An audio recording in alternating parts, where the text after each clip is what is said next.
Mes chères sœurs, c'est merveilleux d'être parmi vous. C'est un moment formidable pour l'Église de Jésus-Christ des Saints des derniers jours. Le Seigneur est en train de déverser la connaissance sur son Église, comme il l'a promis. Vous vous souvenez de ce qu'il a dit? Combien de temps des eaux qui coulent peuvent-elles rester impures? Quel pouvoir arrêtera les cieux?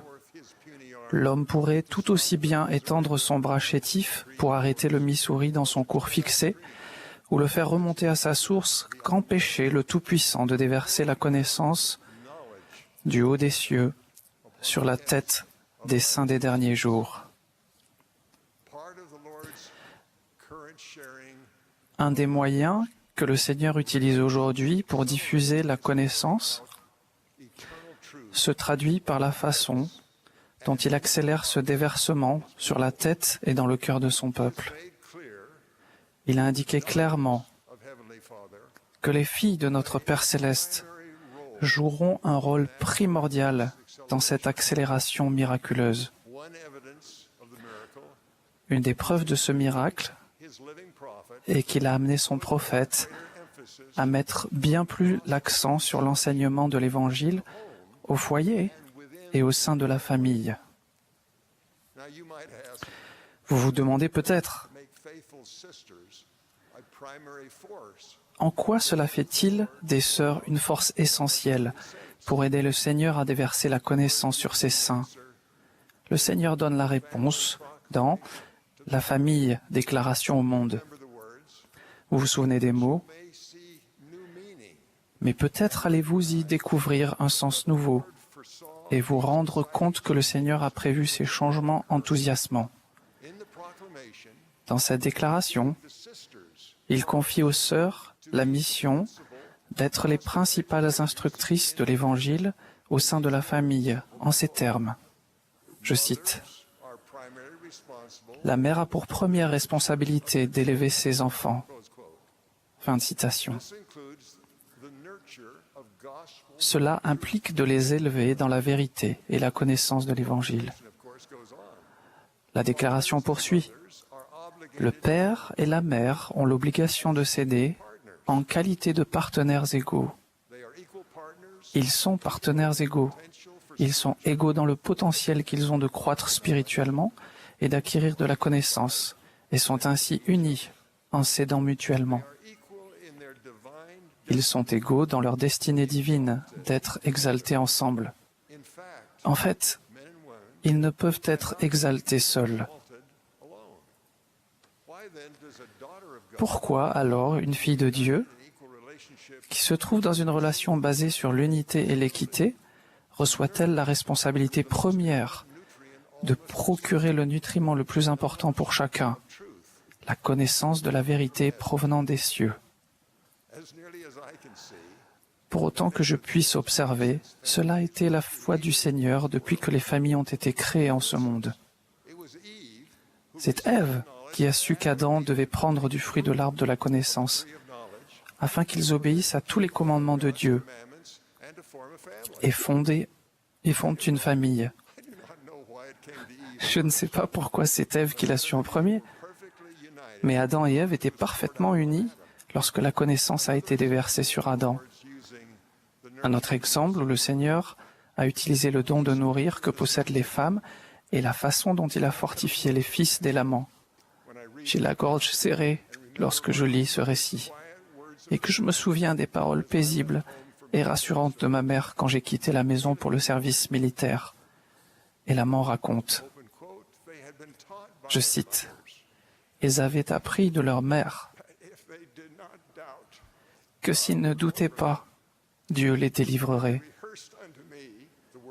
Et ils me répétèrent les paroles de leur mère, disant, « Nous ne doutons pas que nos mères le savaient. » Fin de citation. Bien que je ne connaisse pas toutes les raisons pour lesquelles le Seigneur a donné aux sœurs fidèles la responsabilité première d'élever les enfants, je pense que cela a un rapport avec votre capacité d'aimer. Il faut un grand amour pour ressentir les besoins d'une autre personne plus que les vôtres. C'est l'amour pur du Christ à l'égard de la personne dont vous prenez soin. Ce sentiment charitable provient de la personne choisie pour nourrir et qui s'est qualifiée pour bénéficier des effets de l'expiation de Jésus-Christ. La devise de la Société de secours, la charité ne parie jamais, dont ma mère était l'exemple, me semble inspirée. En tant que fille de Dieu, vous avez la capacité innée et remarquable de ressentir les besoins des autres et d'aimer. Par conséquent, cela vous rend plus sensible aux murmures de l'esprit.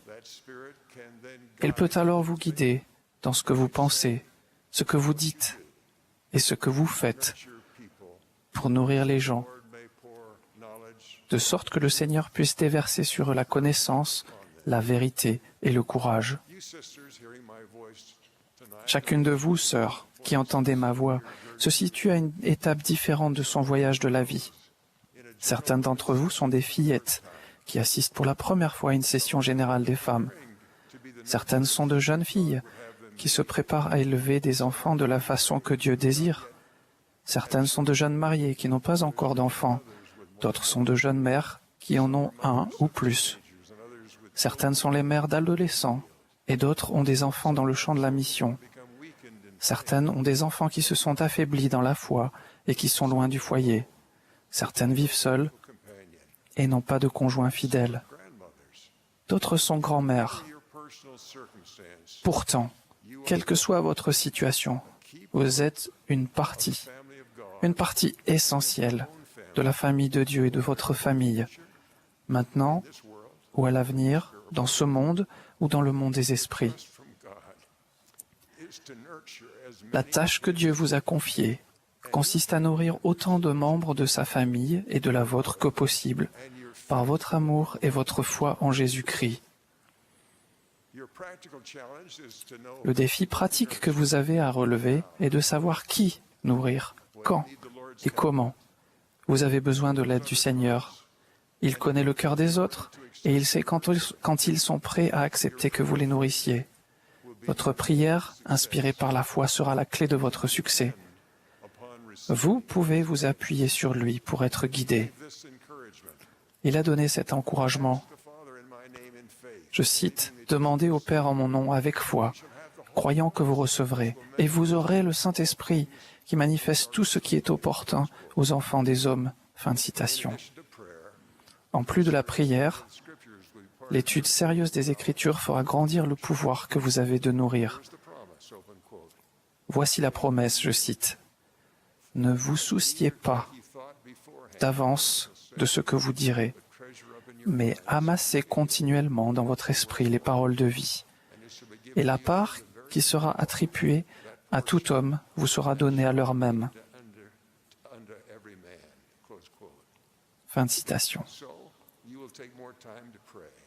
Vous passerez donc davantage de temps à prier, à réfléchir et à méditer sur les questions spirituelles. La connaissance de la vérité se déversera sur vous et augmentera votre capacité de nourrir votre famille. Parfois, vous aurez l'impression de progresser lentement dans votre apprentissage de la manière de mieux nourrir. Il vous faudra de la foi pour persévérer. Le Seigneur vous a adressé cet encouragement. C'est pourquoi ne vous lassez pas de bien faire, car vous posez les fondements d'une grande œuvre. Et c'est des petites choses que sort ce qui est grand. Voici, le Seigneur exige le cœur et un esprit bien disposé. Et celui qui est bien disposé et obéissant mangera l'abondance du pays de Sion en ces derniers jours. Fin de citation. Votre présence ce soir est la preuve que vous êtes disposé à accepter l'invitation du Seigneur à nourrir. C'est vrai, même pour les plus jeunes ici présentes. Vous pouvez savoir qui nourrir dans votre famille. Si vous priez avec une intention réelle, un nom ou un visage vous viendra à l'esprit. Si vous priez pour savoir quoi faire ou quoi dire, vous ressentirez une réponse. Chaque fois que vous obéirez, votre pouvoir de nourrir augmentera. Vous vous préparez pour le jour où vous élèverez vos propres enfants. Les mères qui ont des adolescents pourraient prier pour savoir comment toucher un fils ou une fille non réceptif à son éducation. Vous pourriez prier pour savoir qui serait capable d'avoir sur lui l'influence spirituelle dont votre enfant a besoin et qu'il acceptera. Dieu entend et exauce les prières venant du cœur des mères qui se font du souci, et il envoie de l'aide.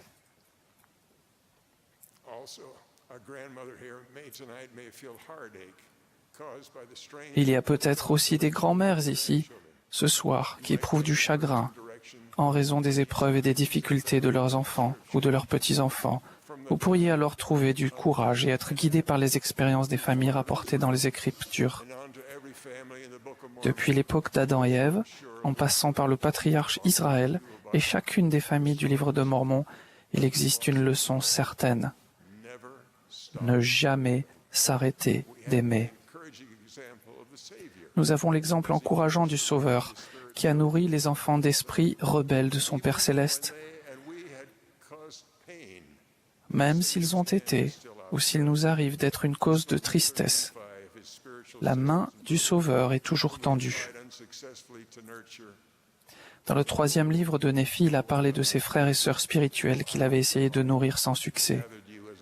Ô peuple, qui êtes de la maison d'Israël, combien de fois vous ai-je rassemblé, comme une poule rassemble ses poussins sous ses ailes, et vous ai-je nourri.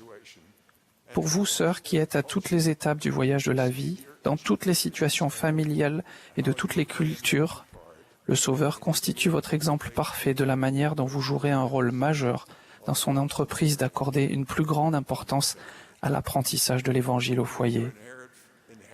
Vous apporterez votre charité innée dans les activités et les habitudes de votre famille. Cela produira une plus grande croissance spirituelle. Quand vous prierez avec et pour les membres de votre famille, vous sentirez votre amour et celui du Sauveur pour eux. Vous obtiendrez de plus en plus ce don spirituel en le recherchant. Les membres de votre famille le ressentiront parce que vous prierez avec une foi plus grande. Quand votre famille se réunira pour lire les Écritures à voix haute, vous les aurez déjà lues et aurez prié à leur sujet afin de vous préparer. Vous aurez trouvé des moments pour prier afin que l'Esprit vous éclaire. Alors, quand ce sera votre tour de lire, les membres de la famille percevront votre amour pour Dieu et pour sa parole. Ils seront nourris par lui et par son esprit. Ce même déversement peut se produire au cours de n'importe quelle réunion de famille, si vous priez et vous y préparez. Cela prendra peut-être du temps et des efforts, mais cela provoquera des miracles. Je me souviens d'une leçon que ma mère m'a enseignée quand j'étais petit. Je vois encore dans mon esprit la carte colorée qu'elle avait faite des voyages de l'apôtre Paul. Je me demande comment elle avait trouvé le temps et l'énergie de faire cela. Et je suis encore béni aujourd'hui par son amour pour cet apôtre fidèle. Chacune, vous trouverez des moyens de contribuer à ce déversement de vérité sur votre famille dans l'Église rétablie du Seigneur. Chacune de vous priera, étudiera et méditera pour savoir quelle sera sa contribution particulière. Mais je sais une chose, c'est que chacune de vous, équitablement attelée à cette tâche avec les fils de Dieu, jouera un rôle majeur dans le miracle de l'apprentissage et de la mise en pratique de l'Évangile, qui hâtera le rassemblement d'Israël et préparera la famille de Dieu au glorieux retour du Seigneur Jésus-Christ, au nom sacré de Jésus-Christ. Amen.